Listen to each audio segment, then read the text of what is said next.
नमस्कार, मैं हूं मंजू पुरी। पंजाबी तड़का चैनल में आपका स्वागत है।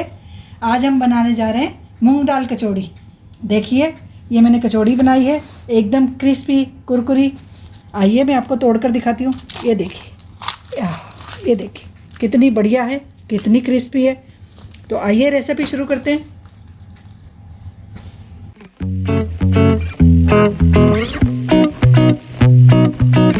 मूंग दाल कचौरी बनाने के लिए हमें चाहिए एक बाउल दाल, जिसे हमने भिगोकर दरदरा मोटा पीस लिया।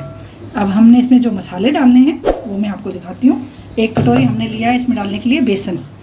अब हम डालेंगे इसमें 1.5 चम्मच मैंने लिए लाल मिर्च, 1 चम्मच मैंने अमचूर पाउडर, आधा चम्मच मैंने काला नमक, आधा चम्मच सादा नमक, थोड़ा सा हल्दी पाउडर, कसूरी मेथी, साबुत धनिया जिसको मैंने दरदरा कूट लिया है, थोड़ा सा मैंने जीरा पाउडर लिया है। यहाँ मैंने 1 चम्मच सौंफ का पाउडर लिया है और आधा चम्मच मैंने सौंफ लिए। और ये मैंने 3-4 लौंग लिए जिसे मैंने मोटा मोटा कूट लिया है। आधा चम्मच ही मैंने काली मिर्च ली है जिसे मैंने मोटा मोटा कूटा है। और यहाँ पर मैंने थोड़ा सा टुकड़ा अदरक का लिया है। इस तरह से हमने सारे मसाले ले लिए हैं। अब हम आइए स्टफिंग तैयार करते हैं। मैंने यहाँ पर एक फ्राई पैन रख दिया है। इसमें अब हम डालेंगे ऑयल। 2 करछी हमने ऑयल डाला है। गैस की आंच को हमने बिल्कुल धीमा कर देना है। अब हम डालेंगे इसमें जीरा, साबुत धनिया, सौंफ, अदरक। इस मसाले को हमने थोड़ा सा अच्छा सेक लेना है। सेकने के बाद हमने जो दाल पीस के रखी थी वो अब हम इसमें डालेंगे।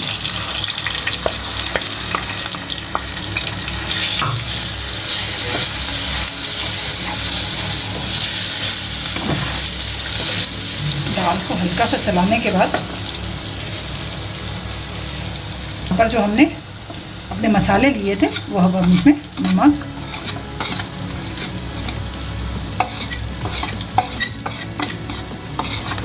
कसूरी मेथी को छोड़ के हमने सभी मसाले इसमें डाल देने हैं।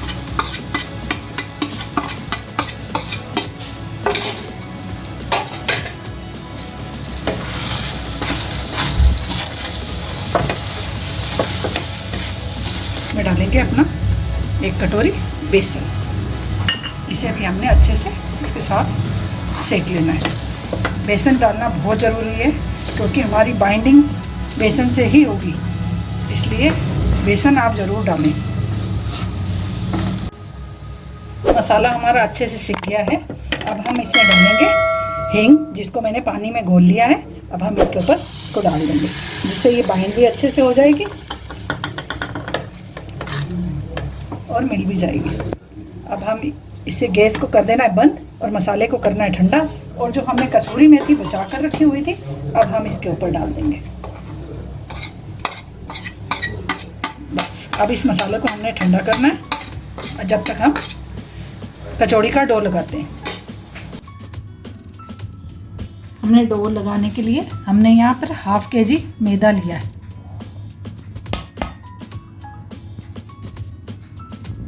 इसमें हमने डाल रहे आधा टीस्पून नमक। नमक को हमने अच्छे से मिला लेना है। और हमने यहाँ पर आधी कटोरी ऑयल लिया है। ऑयल हमें जितना ज़रूरत होगा हम उस हिसाब से लगाएंगे। वो मैं आपको बताती हूँ हमें किस तरह से, कितना डाल के किस तरह से तैयार करना है। पहले हम थोड़ा डालेंगे और हम इसे अच्छे से मिलाएंगे।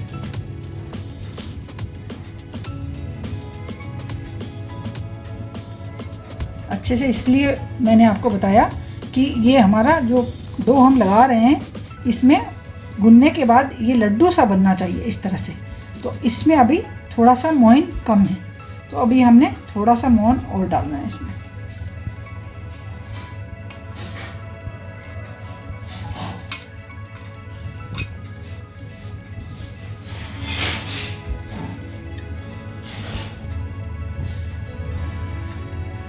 मोइन डालने के बाद देखिए अब ये हमारा इस तरह से हमारा लड्डू बन रहा है, मतलब ये इकट्ठा हो रहा है। और जितना में हमने ऑयल लिया था वो हमारा लग गया है, आधी कटोरी। अभी लास्ट में जो ये कटोरी में हल्का सा ऑयल बचाया वो हमारे बाद में इसको ग्रीस करने के लिए लगेगा। यहाँ हमने 1 गिलास पानी लिया है। पानी हमें थोड़ा थोड़ा करके डालना है।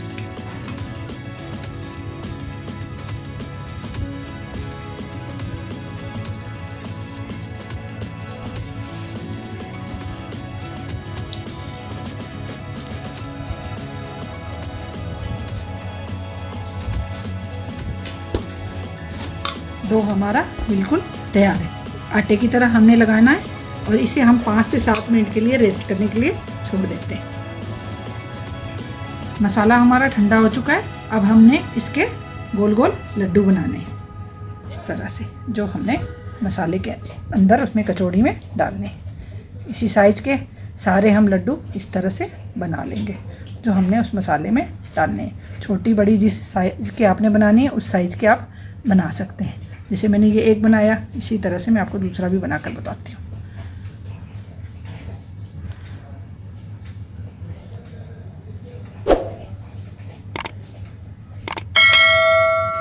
इसी तरह से हमें सारे लड्डू बनाने हैं। डो हमारा बिल्कुल तैयार है। आटे की तरह हमने लगाना है और इसे हम 5 से 7 मिनट के लिए रेस्ट करने के लिए छोड़ देते हैं।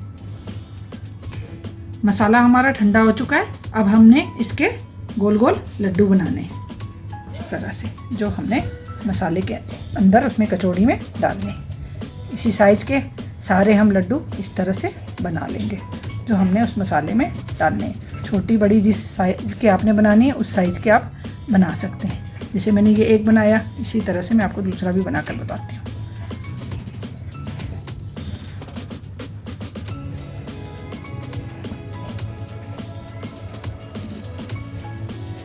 इसी तरह से हमें सारे लड्डू बनाने हैं। ये हमने आटे की इस तरह से लोई बना लेनी है और उसे हमने ज़्यादा बीच से पतला नहीं करना है, साइडों से इस तरह से हमें थोड़ा सा ऐसे करना है। साइडों से पतला करना है और बीच से हमें थोड़ा मोटा ही रखना है। देखिए इस तरह से फैला लेना, जैसे हमें आटे की लोई होती है ना, उसी तरह से। अब हम इसे यहाँ रखेंगे। देखिए ये चीज़ है ना, यहाँ हम रखेंगे इसे ऐसे, और इस पर हम रखेंगे ये हमने जो अपने कचौड़ी के लिए हमने जो गोले बना कर रखे हुए हैं मसाले के, वो हमने इसके अंदर दबाने हैं ऐसे। जब हम इसके अंदर आराम से धीरे धीरे इसमें दबाएंगे ना, तो देखिए ये देखो ये ऊपर आ गई। अब हम इसे धीरे धीरे करके इसे बंद करेंगे, ये देखिए इस तरह से। ये देखिए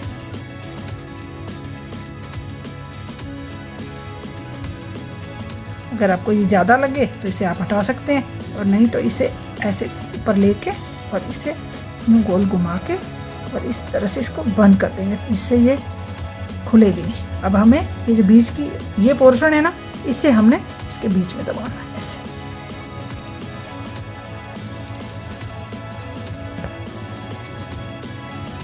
ये इस तरह से आपने कचौड़ी बनानी है बस। अब हम इसे फ्राई करने के लिए डालेंगे। तब तक मैं आपको एक कचौड़ी और बना के बताती हूँ। ये देखिए इस तरह से हमने साइड से थोड़ा सा पतला कर लेना है।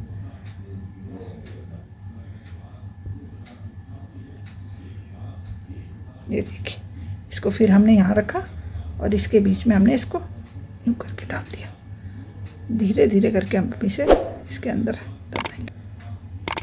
अब हम इसे इसी तरह से बंद करते जाएंगे। हाँ जी ऐसे। अब इसे आप यूँ गोल घुमाते जाइए।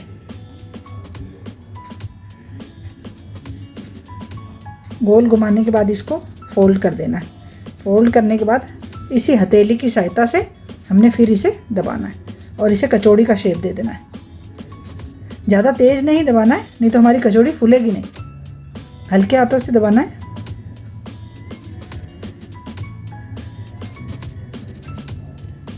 ये देखिए इसी तरह से हमें अपनी सारी कचौड़ियाँ बनानी है।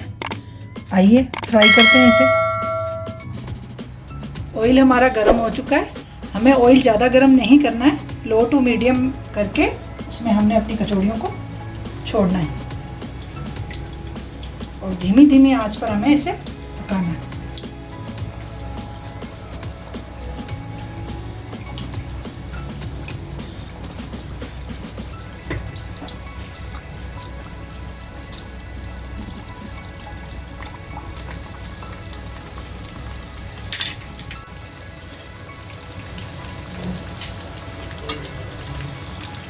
कचौड़ियों को हमारे पकते हुए 7 मिनट हो चुके हैं। कम से कम इसे 10 से 12 मिनट या 13 मिनट तक भी लग सकते हैं। देखिए ये आधी पकी है अभी हमारी कचौड़ियाँ, आधी और पकनी बाकी हैं। इसे हम धीमी धीमी आंच पे पका रहे हैं। कचौड़ियाँ हमारी फूल रही हैं। ये देखिए,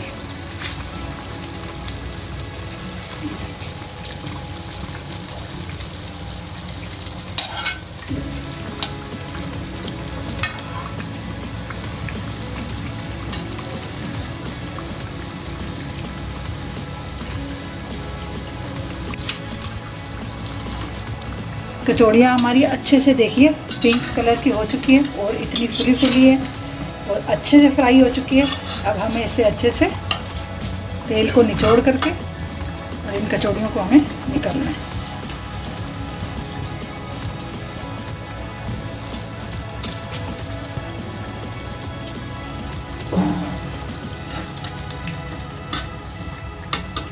इसे हम एक टिश्यू पेपर पे निकाल लेंगे।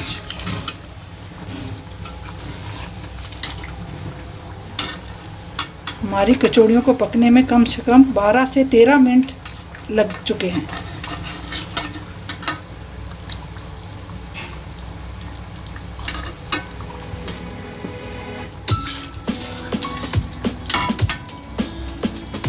इसी तरह से हम अपनी सारी कचौड़ियों को बाहर निकाल लेंगे। कचौड़ियाँ हमारी तैयार है। देखिए इस तरह से आप भी बनाइए और सब मिल के खाइए। और अगर आपको ये मेरी रेसिपी पसंद आए तो please like share and subscribe करें।